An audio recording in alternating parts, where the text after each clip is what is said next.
This is your time now. We have 10 minutes for questions, and I'm sure there's many of you who have already been thinking about questions you'd like to ask of our speakers. If you'd like to raise your hand, we'll get a microphone to you. Supply chain. How difficult are we facing the challenge in supply chains? We are adjusting to a new economic climate, both in terms of how we operate outside of the European Union, but also how we operate in a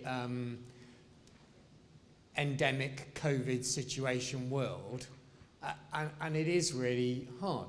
And that's partly why we have the NHS Chef 2021 competition, because we're trying to champion our healthcare environment as a place to work and to bring people in and be interested in being part of our NHS, in being part of the waste supply chain, and becoming drivers for waste. Is that challenging? Is that rewarding? It's certainly different than delivering lettuces. So there's different opportunities and different challenges, and being part of the NHS is a great place to be in that arena. So I'm not saying it's going to be easy. It's going to be really, really hard. But with the way in which we try and operate with a range of supply chains and systems of delivery, we can add resilience to the way in which we deliver our services. Thank you. My name's Paul Clark. I'm the Head of Facilities Management for the Betsy Cadwallader University Health Board, which is a complex organisation because it's a very complex name. I want to just ask a question, really. It's around recruitment and the food review, and where you see apprenticeships and capturing people direct from school fit into the future vision, please.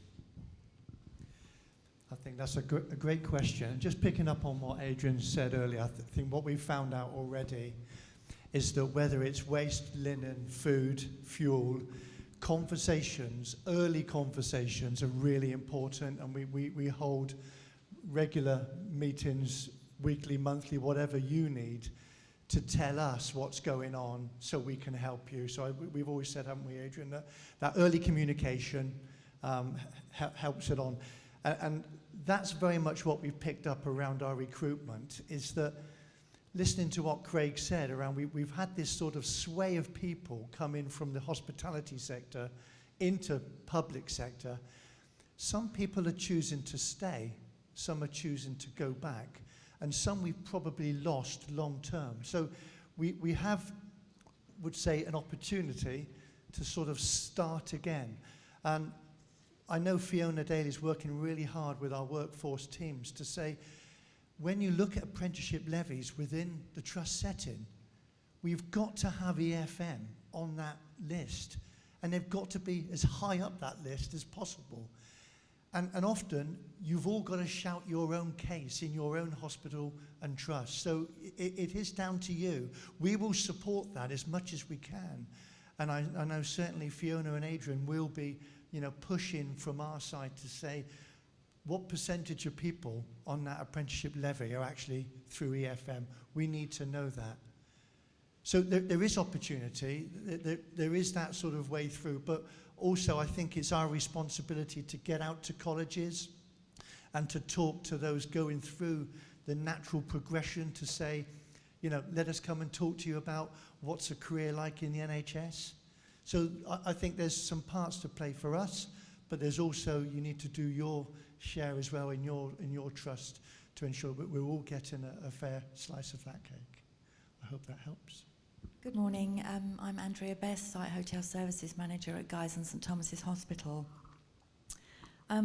We talk a lot about patient food, but I've been interested to hear the discussions this morning about the provision of nutritional hot food for our workforce. I don't think it's something that's provided or talked about as much as perhaps it should be. Our frontline staff also need feeding and watering well. I just wonder what your further thoughts on that are. Yeah, great question. We're working as well with Robert at GST, but Emma and I are really pushing on with, first of all, the supply chain to actually pilot and look at innovations through our current exemplar trusts, to look at 24/7. I think it's shameful how we've treated our workforce, quite honestly. It is easier sometimes to look at nursing, clinical, theatre teams around the 12-hour shifts. They can't even get off the ward to go for a drink, never mind go and get a break. We give them a half an hour break and it's a 20-minute walk to the restaurant. Well, even in my mathematics, that does leave a little bit to be desired. We need to think differently. If Deliveroo and Uber can make such a fortune, why can't we work it out that we need to take food to the different workplaces around our healthcare sites? So, we've seen a lot, we're learning a lot, but it's all about action, and we need to change. Not just about the whole 24/7 situation, but actually what are we serving?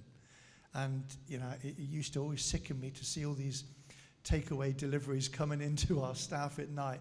And I always ask the question to our caterers, if they're providing that, why can't we provide that? And therefore, we know what we're feeding our staff and actually what they're eating. People are very interested now about what they're eating. Years ago, you never saw teenagers look at labels on food. Now they're very interested in their well-being. They're looking at the calorific content, and they're interested in, obviously the whole well-being. So there's lots to do.